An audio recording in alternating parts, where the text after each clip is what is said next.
What up, what up, what up? How y'all doing, man? It's your boy Big Street up in the house. We're gonna do another reaction video today, right now. Shout out to Mr. Ballen right here. This is called The Internet is Still Fighting About This. Unsolved Mysteries Part 2, I wanna believe. Yeah. The Internet is Still Fighting About This. Unsolved Mysteries Part 2. Alright, man. Like, comment, subscribe, share, do all that fun stuff. Let me know what y'all think. Let's rock and roll this thing, man. What do you think?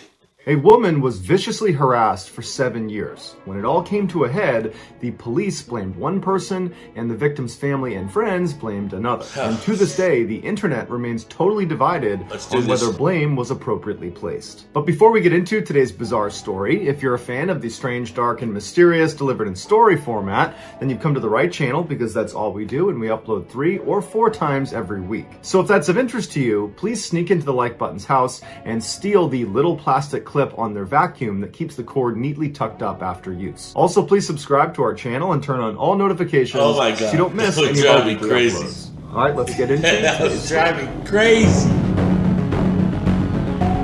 Oh my God, I'd have to hurt somebody. Zip ties. Command hooks. In June of 1982, 38-year-old Cindy Hack divorced her husband, Roy. As soon as she moved into another home in Vancouver, Canada, she felt this wave of relief come over her. Their marriage had become abusive and toxic years ago, but her newfound happiness would be short-lived. Only 4 months after leaving her husband, Cindy's waking nightmare would begin. It all started with a late-night phone call on October 7th, 1982. When she answered, the voice on the other side was raspy and angry-sounding. It addressed Cindy by name and quickly told her that they planned on hurting her. And before Cindy could do anything, the caller had hung up. Cindy was horrified and didn't know what to do, so she did nothing. And then over the next few days, she received more calls from this phantom caller, and each of them began with this person addressing her by name and then threatening violence. And Cindy began to convince herself that this had to be some terrible prank, and so she continued to do nothing about it. One night, Cindy couldn't help but feel like she was being watched, and she looked into her living room and she noticed one of her windows was still open. At night, she would draw all the curtains in her house. And so she walked over to the window and she pressed her face up against the glass to look outside, and she didn't see anybody out there. And so she drew the curtains, turned around, and began walking back towards the kitchen when her phone rang. She hesitated, but eventually picked the phone up, and on the other side of the call was the mystery caller, who in a mocking tone told her that curtains weren't going to protect her, that they knew when she was home. This incident pushed her over the edge, and she knew this could not be some bad prank. This was real. And so she contacted the police, who made a house visit, but there wasn't any sign of a break-in or any sign of a crime being committed. And so after walking her property and feeling confident that she was safe, they told her that, you should really consider getting an unlisted telephone number. That way this mystery person can't keep contacting you. And so Cindy thanked them and would go on to get an unlisted telephone number. But not only would the calls continue, they would become more frequent. And in fact, the harassment in general only began to escalate. 3 days later, on October 15th, Cindy and her good friend Agnes were coming back from dinner to Cindy's house. And when they got there, they noticed that one of the front windows had been broken. And so they carefully walked onto the porch and realized the front door was actually unlocked and slightly ajar. They considered immediately leaving the property and just calling police. Why didn't you? But they sat there for a minute and didn't hear anything inside the house, and so they decided they would just poke their head in and investigate. And so when they went inside, all the lights were off and there was no sign of a disturbance. It was totally quiet. But when they went upstairs, they found feathers all over the hall. And they followed those feathers all the way to Cindy's room. And in her room, all of her pillows had been ripped apart. And a key to her front door was laying conspicuously on her bedside table. The women fled the house and called police. But when they showed up, there really wasn't much they could do, despite knowing about Cindy's threatening phone calls she was getting. There was just no clear sign of who broke into her house and cut up her pillows. And so they told her that the best thing she can do is change her locks, make sure everything in her house stays locked at all times when she's home, and if she notices anything out of the ordinary, to call back. Bro.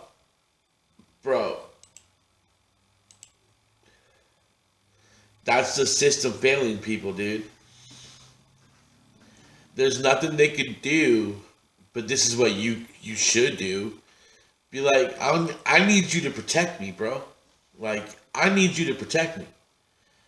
We pay out of our tax dollars for you to protect and serve. Right now, I need you to serve me by protecting me.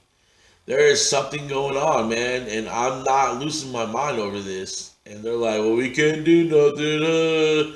See, that's what pisses me off sometimes about the police. Like, there was clearly a crime committed. Somebody broke and entered into her house. They broke her window. They trespassed. They broke in and entering, unlawful entry, um, vandalism and destruction of property. Like, those are all crimes. That's at least 2-3 years. At least 2-3 years. Over the following few days, Cindy got more threatening phone calls and began waking up to threatening notes laying on her front porch that had been made from newspaper and magazine clippings. This led to the police launching a larger investigation into the matter. An officer named Pat McBride, who had been on the force for 8 years, began checking in on Cindy almost daily. And very quickly, Pat and Cindy developed a romantic relationship, and Pat actually moved into Cindy's house while he was investigating this case. As soon as Pat moved in, the harassment seemed to stop.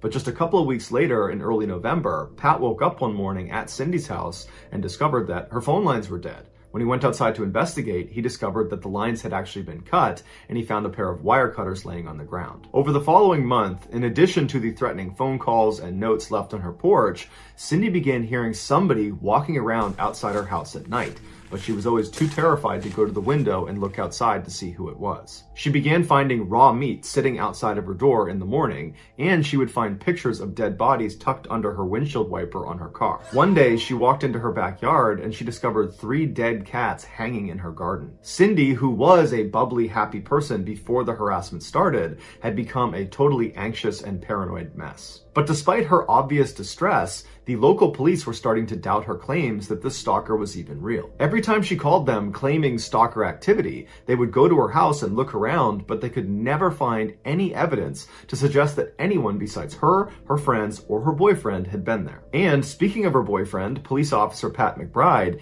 he would tell his coworkers that he was never home when the stalker called, and he never heard anybody walking around outside of her house. He said the only reason he knew about these things is because Cindy told him after the fact. Upset that the police were not taking her seriously, Cindy broke up with Pat and decided she needed to move and start over in another town. Just days before Cindy was supposed to relocate, her friend Agnes stopped by. When she went to the front door and knocked and there was no answer, she walked around to the back and she found her friend crouched down behind the stairs as if she was hiding from something. She ran over to her and noticed she had this black nylon stocking wrapped tightly around her neck, but Cindy seemed to be totally unfazed by it and just kept looking out towards her shed. And so Agnes runs over to Cindy and says, "Cindy, what are you doing? What's on your neck?" And Cindy turned to look at her and her eyes were super wide and she was panicked, and she told Agnes that just minutes ago she had been walking out to her shed to get something when a man leapt out of the shadows and wrapped this nylon around her neck and began choking her and threatened that if she turned around to look at him, he would attack her family. So Cindy and this man struggled for a minute until Agnes's car approached, which spooked the man and he ran off. What the hell, man? This is a real story? This is, man, like, this is ridiculous, bro. I'm so let down by the police right now. And I don't know why.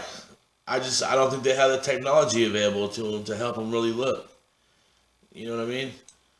Agnes was shocked and she grabbed her friend and picked her up. She pulled the nylon off of her neck and the two of them ran inside and locked all the doors and windows. And then at that point, Cindy called the police. But when the police showed up, the only evidence of this attack was Cindy's first-hand account and this nylon stocking. But the police believed the nylon stocking was Cindy's and she had staged the whole event and she had tied it around her neck herself. A few days later, in January of 1983, Cindy moved into a new home in a town called Richmond, which is a suburb of Vancouver, Canada. And as soon as she got there, she painted her car a new color and she actually changed her last name to James. For months, she didn't see or hear from her stalker.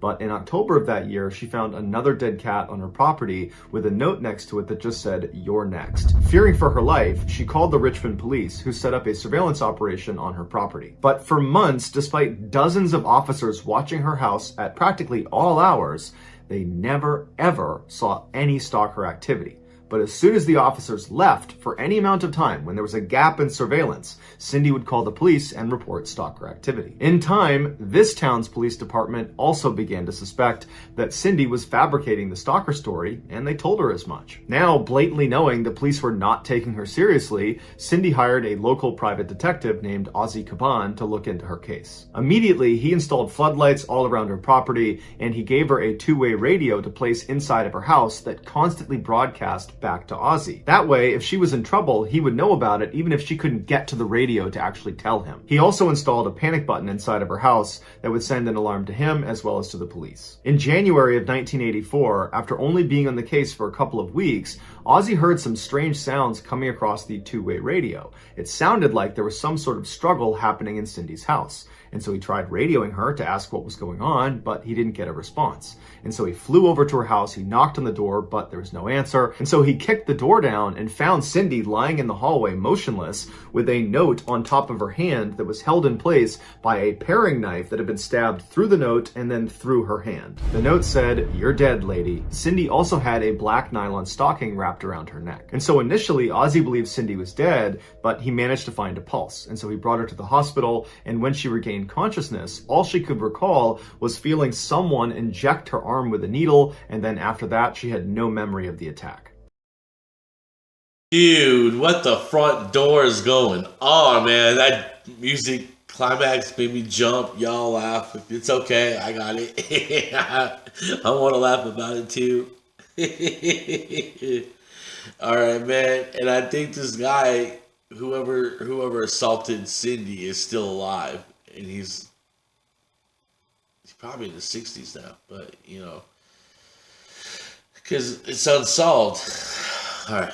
The police, believing Cindy had staged the attack, did not bother to take fingerprints at her home or on the knife or on the note. Ozzy, on the other hand, believed his client was telling the truth. He didn't believe Cindy was physically capable of injecting herself in the area where the needle had entered her body. The angle was nearly impossible to achieve on her own. Once she was released from the hospital, the police, despite believing she was lying, continued their surveillance operation of her property.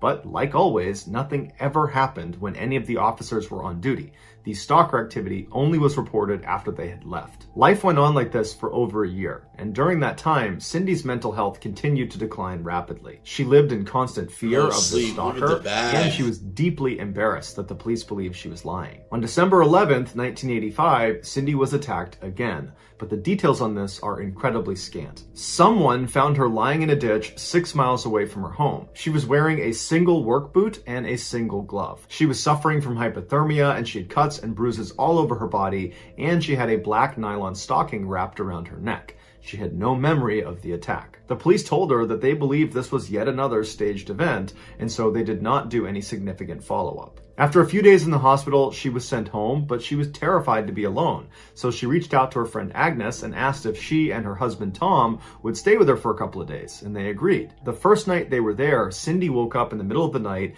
and heard strange sounds coming from the basement. She woke up Agnes and Tom, and they heard the sounds too, and so they went down to the first floor, they opened up the door to the basement, and they looked downstairs, and very clearly there was a fire raging in her basement. And so Cindy immediately ran to the phone to call 911, but they discovered the phone lines had been cut.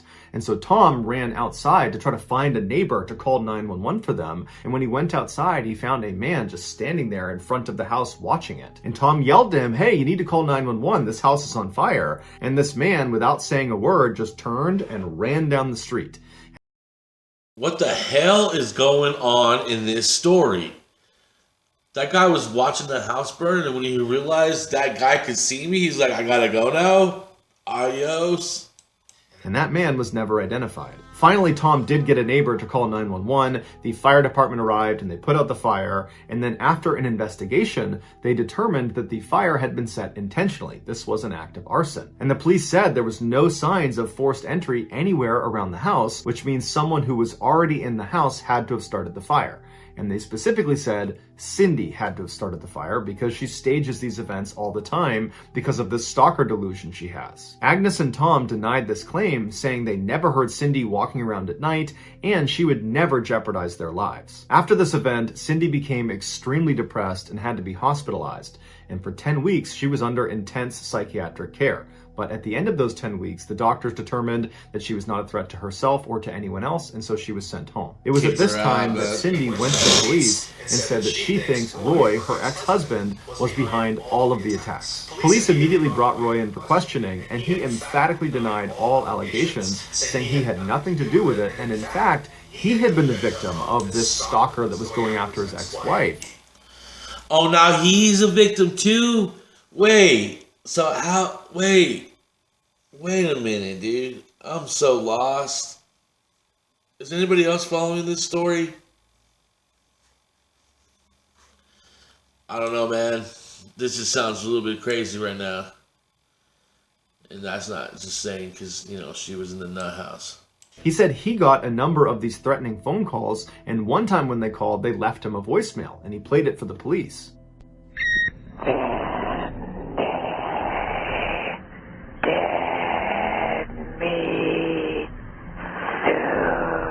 Is that a girl?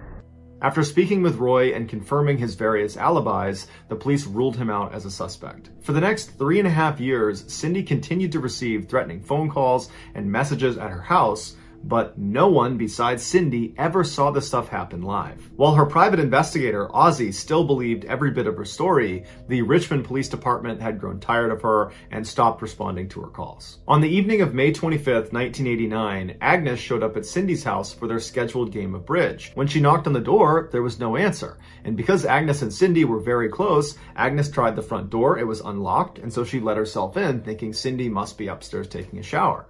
But when she stepped inside, the house was totally silent.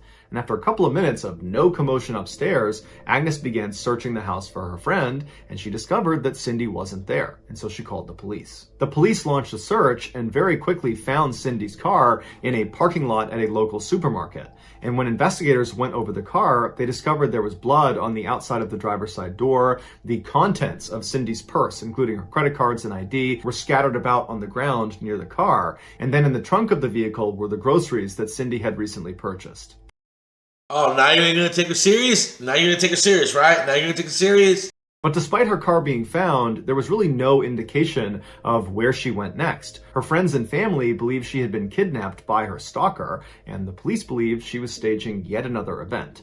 But regardless, no one could find her. 2 weeks after her disappearance and 1.5 miles away from where her car had been found, a road worker had drank too much coffee and needed to use the bathroom. But where they were working, they did not have a portage on, and they were not near any local businesses that might offer public restrooms. The only area that offered any privacy was the abandoned building that was right near their work site. And so this worker told his crew where he was headed. He turned and began walking across the totally overgrown front yard of this property. And as he began walking around the side of this building, he smelled this horrific smell, like one of the worst smells he'd ever smelled in his life. And he assumed that because this property was abandoned, maybe people were dumping their trash on it somewhere and it's a hot day and that's why it smells. But either way, he wrote it off. He walked around to the back of this building. He found a good spot. He relieved himself. He turned around and began walking back along the side to go back to the road when he stopped, because he saw something lying near the side of the house that he was surprised he hadn't noticed on his way in.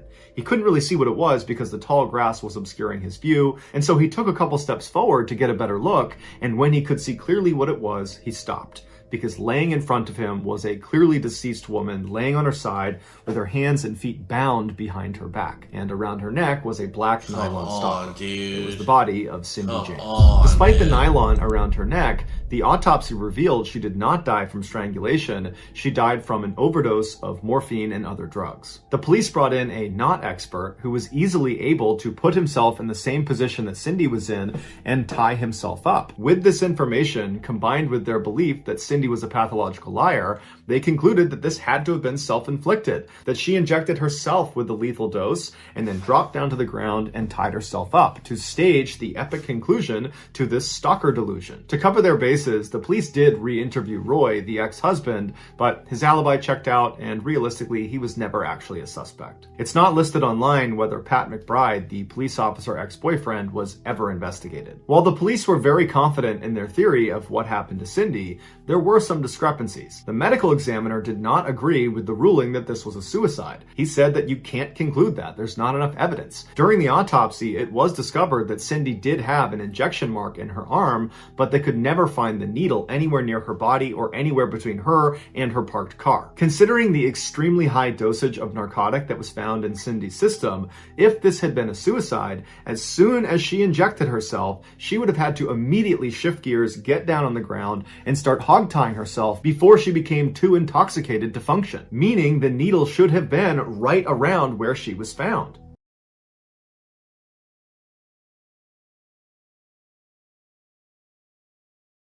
See, this is why it's fucking freaky, man. Like, is there a killer or was she her killer? But there's not enough time. Like, the evidence says there's not enough time to inject yourself, completely dispose of a needle where it's not going to be found,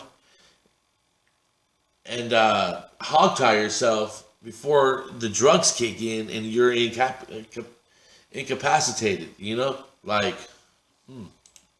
But it wasn't. Also missing from the crime scene were Cindy's shoes and socks. And interestingly, her bare feet were totally clean, despite the fact that in order to get where she was found, she would have had to cover a distance of at least 1.5 miles from her parked car. wow. Again, there was no dirt or any markings on the underside of her feet. Also, it was strange that she wasn't discovered faster than 2 weeks. Although she was found near this abandoned house that was totally overgrown, the house was actually frequented by teenagers, and there was a walking trail nearby that would have had a line of sight on her body. These discrepancies have led many people to believe that Cindy did have a stalker, and this stalker kidnapped her in the supermarket parking lot. They tied her up, they injected her with the lethal dose of morphine, and then after she had died, they dumped her near this abandoned property right before she was found.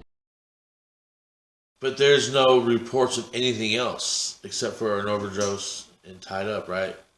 And they had left that black nylon tied around her neck because that was the stalker's signature. Some have taken this a step further and said Pat McBride, the police officer, was behind the attacks, because he would have known when surveillance was set up on her house and could have very easily avoided detection. But the most bizarre and fascinating theory of what happened to Cindy is that she had dissociative identity disorder, or DID. This is where someone maintains at least 2 distinct personalities, and when one of those personalities is active, the other kind of fades and has no memory of this experience. As portrayed by Jim Carrey in Me, Myself, and Irene, right? That's what he had, right? Hank and Charlie, right? Creating these huge memory gaps. And so the theory goes, one of Cindy's personalities was effectively stalking herself. Or more specifically, one of her personalities hated herself and wanted to do herself harm. And so that personality would do things like stab her own hand or run 6 miles away into some ditch and leave herself for dead. And then Cindy's other personality would take back over, and she would suddenly come to having no memory of how she became injured or how she wound up in this ditch. And so when she went to police to tell them that someone is stalking, is harassing, is attacking me, she was telling the truth. But that someone, that stalker, was actually her. She just didn't know it. But Roy, her ex-husband, was a psychiatrist, and in their 16 years of marriage, he never noticed this condition. And when Cindy was in that psychiatric ward for 10 weeks following one of her stalker attacks, none of the doctors or psychiatrists ever noticed or diagnosed her with this condition. It's still possible she had DID, and it just came on later in life. But she went to a nut house after she had started going through all this crap. So don't you think in 10 weeks it would have shown itself back up? You know what I mean? Like, what if, how many spare keys did she have? Did Roy make spare keys? Not Roy, the cop guy, whatever his name was. Did he have a spare key that nobody knew about? You know what I mean? Like, they didn't do their due diligence to actually rule anybody out 100%. They checked alibis. They didn't run fingerprints, they didn't run DNA, they didn't run none of that. I don't know if any of that was available at the time. Let me just put that out there. But yeah. And it didn't present itself enough to be noticed during those 10 weeks of psychiatric care. No, it would have shown realistically, this reduces the chances of DID being behind this whole thing. To date, her death is still considered a suicide, and no one has ever been charged in connection with her death. So that's gonna do it, guys. Yeah, that's weird, man. I don't know about all that. I don't know about all that. 10 weeks after being in the house, unless they had her on a cocktail of antipsychotics and they just didn't know which one was working. But why wouldn't they subscribe those when she got out? Be like, here, you just gotta get these, take these, and don't forget a dose. Don't forget a time. You know, make sure you do your due diligence and take your meds every single day at the right time. That way you're good. You know, you don't have to worry about this. Okay.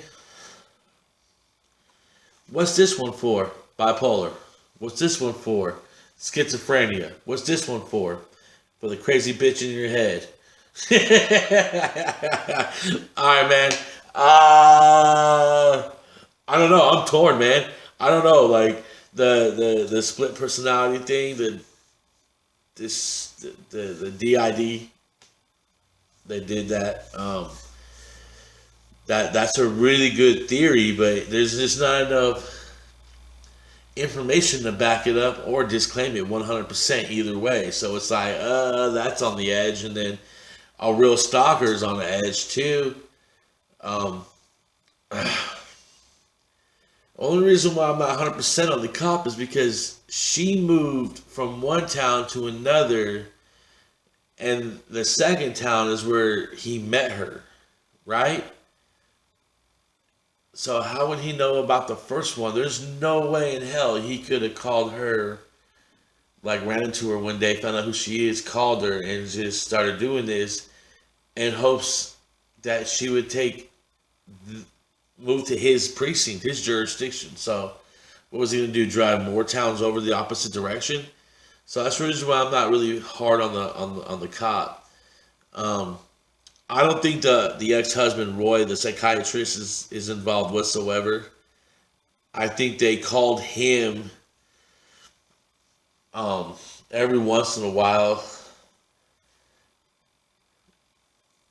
just to mess with his head because he was involved with Cindy. Maybe they were jealous of him. Maybe they were jealous of her. Maybe it did sound like a girl on the recording, you know. It did sound like a female's voice, you know. What if there was a woman jealous of Cindy who knew her intimate details that was considered a friend from whatever, but who really wanted Roy, and they were afraid that with Cindy still breathing, that Roy may or may not one day go back to her. Like maybe like 20 years later they rekindle it, or 10 years later they're like they bump into each other on the street one day and they just start talking. They have a day and they say, they're like, we're getting remarried. Like what if that was a woman who killed her, stalked her, and did all that stuff? A black stalking. Guys wear that over their head for disguise. They don't really use that. It's not really a go-to thing for men killers and stalkers. They use something more manly like rope or like cable ties or stuff like that. So I want to say it's a woman that they don't even think. That they don't think. You know what I mean? I want to say it's a woman who actually knew about this. But the cops didn't do a 100% thorough investigation, in my opinion. And you have to be like I don't know how it is in Canada, but in America, you have to be innocent until proven guilty. That's our whole thing. Like you're not guilty until we prove you're guilty beyond a reasonable doubt. And I don't think they did it to rule out the whole 100% factor. They just did. They barely passed. In high school terms, they get like a high 60s.